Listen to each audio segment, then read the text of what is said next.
Merci beaucoup. Nous avons plus de 20 adolescents venus du monde entier, du Burkina Faso à l'Égypte, en passant par les Philippines, l'Équateur, la Russie, Madagascar et j'en oublie, qui ont passé le week-end à travailler sur... donc le week-end et hier, c'était la journée internationale de l'enfant et des droits de l'enfant, à travailler sur ce qu'ils veulent comme ville inclusive pour demain. 4 d'entre eux autour de moi vont se faire les porte-paroles de ce qui s'est dit ce week-end, du fruit de leurs travaux. So Parinay from India, from New Delhi, is going to talk about inclusion as a global issue. We're listening to you, Parinay. Go ahead. Good morning, everyone. In the name of children across the world, I, Parinay Gupta from New Delhi, India, will be talking about how social exclusions can be changed into social inclusions. Exclusions consist of dynamic, multidimensional processes driven by unequal power relationships interacting across 4 major dimensions. These are economic, political, social, and cultural, and at different levels, including individual, household, community, country, and global levels. All these may combine together to create something which we commonly know as health issues. Consequently, it is inevitable to eradicate these exclusions in order to have a prosperous city of tomorrow. Before moving further, let's discuss a few causes of exclusions in order to face them and then curb them. Number 1, resources. Lack of resources or sometimes inefficient use of resources may create unwanted and also irrelevant exclusions. Materialistic or economic resources. Lack of financial resources as well as the unavailability of the required product is a major factor that determines exclusions. Access to public and private services. Due to unjudicial usage of the government schemes and unawareness about them makes the unprivileged even more weak at heart, leading to the much-talked exclusions. Social resources. Coping up with the societal changes is something very important, but to execute this, people have to be exposed to social resources like the internet and have to make the best use out of them. Number 2, participation. Reluctance in the participation, culturally, economically, as well as socially, makes an enormous effect which may gradually turn into exclusions. Quality of life. It depends on the healthy well-being of an individual and the living environment of a person. This factor totally distinguishes the person from the masses, or in certain situations, the elites. After this discussion, the question arises of how to eradicate these social exclusions. For this, we must understand that we, as individuals, are also responsible and can work together to make a change. Of course, we do need government support, but the inner self saying this can cross any barrier, and there is no stop to that. Integration, partnership, participation, and spatial approach have gradually emerged as the cornerstones or touchstones to face this issue. Also, the support from the privileged sections of the society is necessary. For an instance, busy actors or bureaucrats must take up some time as well as some funds to be spent on creating endorsements that will instill a sense of unity amongst the masses. With this, I finish off with my speech. Thank you so much. Merci beaucoup, Parinay. Je crois qu'on peut l'applaudir. Et je suis un peu désolée parce que les enfants ont travaillé sur des slides qui devraient être projetés, mais ça ne fonctionne pas. Donc, excusez-nous. Donc maintenant, Boris, qui est français, qui habite à Paris, va nous parler des risques de division qui menacent nos villes aujourd'hui et des solutions pour les effacer. Boris, c'est à toi. Voilà, donc bonjour à tous, je m'appelle Boris Sologoub et je suis ici grâce à l'association Jeunes Solidaires dans laquelle je suis et grâce au Secours Populaire. Donc nous avons réfléchi entre jeunes aux moyens de lutter contre les divisions dans les grandes villes qui mènent à la discrimination, aux inégalités et à l'exclusion, donc au rejet de l'autre. Nous avons observé que les personnes se regroupent en fonction de leur classe sociale, de leurs origines ethniques, de leur confession. Et on parle ainsi de quartiers riches, de quartiers pauvres, de quartiers chinois, de quartiers juifs, etc. Nous pensons que cela entraîne l'absence de connaissance de l'autre, le repli sur soi et la création de stéréotypes. Donc nous, jeunes du monde, nous espérons une ville future plus mixte, unis, avec une certaine harmonie reposant sur la connaissance et l'acceptation de la différence.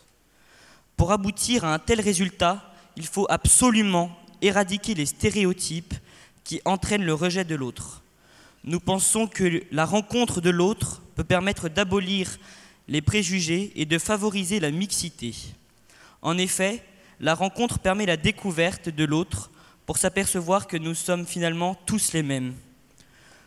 Nous considérons que c'est l'éducation, et l'éducation dans son ensemble, c'est-à-dire dans la famille et à l'école, qui doit susciter l'envie et les occasions de ces rencontres. Donc notre ami Bola, ici présent, a partagé avec nous son expérience personnelle d'une mixité sociale réelle et harmonieuse au sein de son village en Égypte. C'est l'éducation qui aurait offert l'ouverture d'esprit qui a permis le dépassement des stéréotypes et cette belle unité. Merci de votre attention. Merci beaucoup Boris et bravo.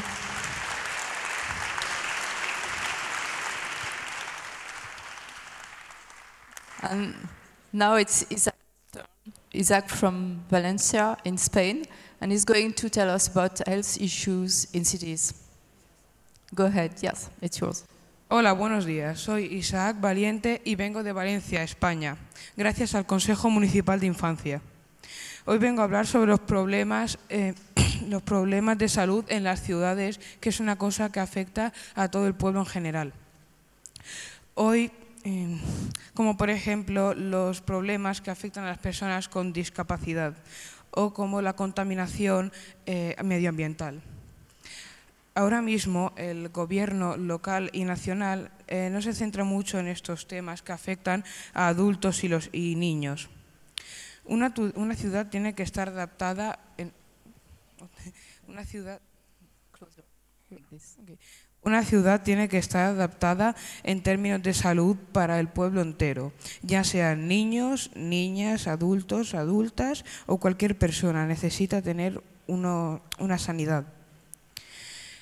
Es necesario tener cubos de reciclaje, que es un tema importante, pasarelas para gente en silla de ruedas, hospitales, médicos y medicinas para todos, porque todo el mundo se puede poner mal algún día y necesita ser curado. Hay mucha diferencia entre los pueblos ricos y los pueblos pobres en el tema de salud, ya que la gente que tiene más dinero suele tener más ocasiones de una operación o cualquier necesidad, pero sin embargo hay gente pobre que no puede permitírselo. Por eso la mayoría de gente que es solidaria suele donar a compañías o a campañas para solucionar esto.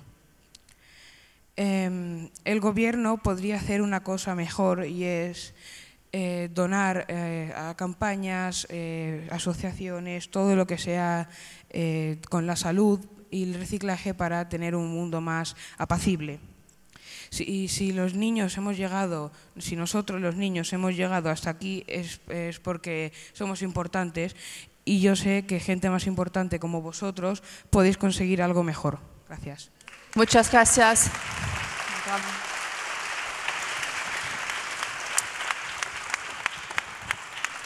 Et enfin, last but not least, Sabrina a un message très fort pour nous tous aujourd'hui. Il va nous interpeller sur le respect des droits de l'enfant dans le monde. Sabrina, c'est à toi pour ce mot de conclusion. Mesdames et messieurs, bonjour à vous.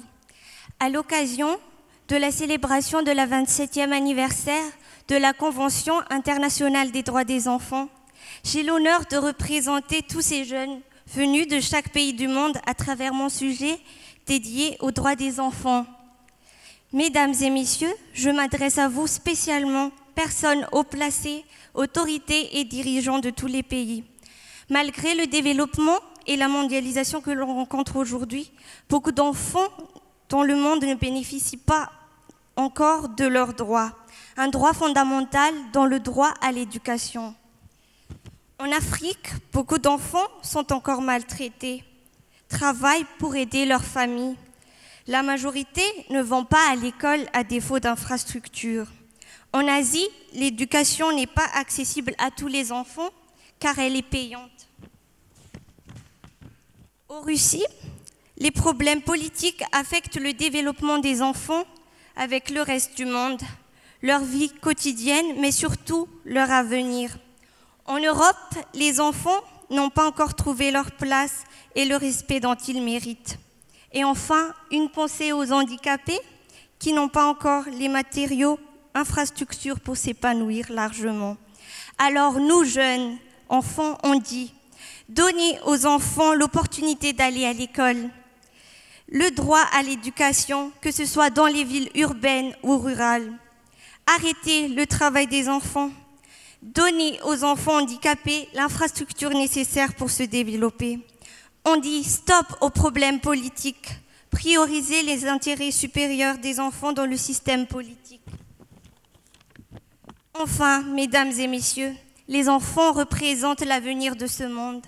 Au nom de tous les enfants présents ici et dans le monde, nous, jeunes, revendiquons nos droits. Donnez-nous la chance de participer dans l'amélioration de nos villes. Non à la discrimination, oui à la liberté d'expression, oui à l'accès à l'information. Écoutez les enfants.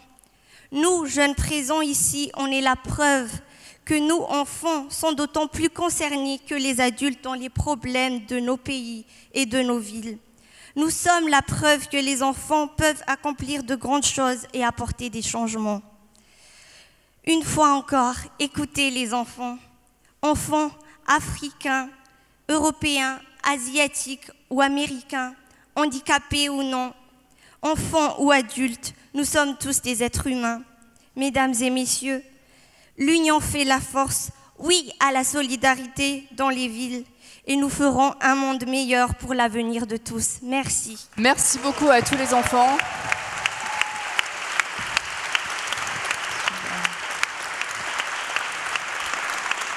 Je crois qu'on peut tous les applaudir très fort parce qu'ils ont tous travaillé ensemble.